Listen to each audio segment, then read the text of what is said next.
वट सावित्री व्रत कथा। प्राचीन समय में मध्य देश में अश्वपति नाम के एक प्रतापी राजा राज्य करते थे।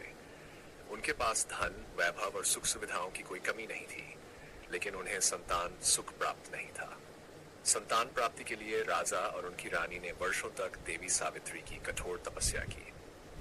उनकी भक्ति से प्रसन्न होकर देवी ने उन्हें एक तेजस्वी और सुंदर कन्या का वरदान दिया। कन्या का नाम देवी के नाम पर सावित्री रखा गया।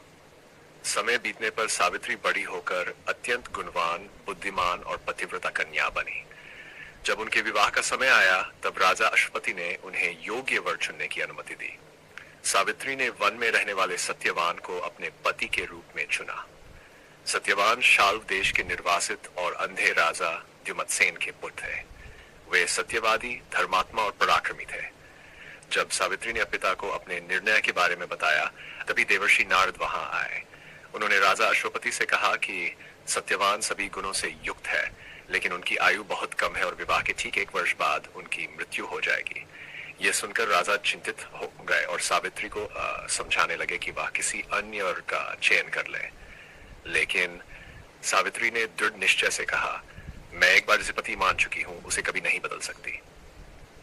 अंततः सावित्री और सत्यवान का विवाह हो गया। विवाह के बाद सावित्री अपने पति और सास ससुर के साथ वन में रहने लगी। वह अपने अंधे सास ससुर की सेवा पूरे मन से करती थी। धीरे धीरे वह दिन भी आ गया जिसकी भविष्यवाणी नारद मुनि ने की थी। उस दिन सावित्री ने व्रत रखा और अपने पति के साथ जंगल गई। सत्यवान लकड़ियां काट रहे कि अचानक उनके सिर में तेज दर्द हुआ और वे बेहोश होकर जमीन पर गिर पड़े। सावित्री ने उन्हें अपनी दूतों के साथ वहां आए और सत्यवान के वहां प्राण लेकर चल। सावित्री भी उनके पीछे पीछे चलने लगी। यमराज ने उन्हें समझाया कि अब वापस लौट जाओ, लेकिन सावित्री अपने पति का साथ छोड़ने को तैयार नहीं हुई। सावित्री की निष्ठा, बुद्धिमानी और पतिव्रता धर्म से प्रसन्न होकर यमराज ने उन्हें वरदान मांगने को कहा। पहले वरदान में सावित्री ने अपने अंधे सास ससुर की आंखों की रोशनी और उनका खोया हुआ राज्य वापस मांगा। दूसरे वरदान में उन्होंने अपने पिता अश्वपति के लिए 100 पुत्रों का आशीर्वाद मांगा। तीसरे वरदान में सावित्री ने स्वयं के लिए सत्यवान से 100 पुत्रों की मां बनने का वरदान मांगा। यमराज ने तथास्तु कह दिया, लेकिन तुरंत उन्हें एहसास हुआ कि पति के बिना सावित्री मां कैसे बन सकती है। तब यमराज को विवश होकर सत्यवान के प्राण लौटाने पड़े। सावित्री वापस उसी वटवृक्ष के पास पहुंची जहां सत्यवान का शरीर पड़ा था।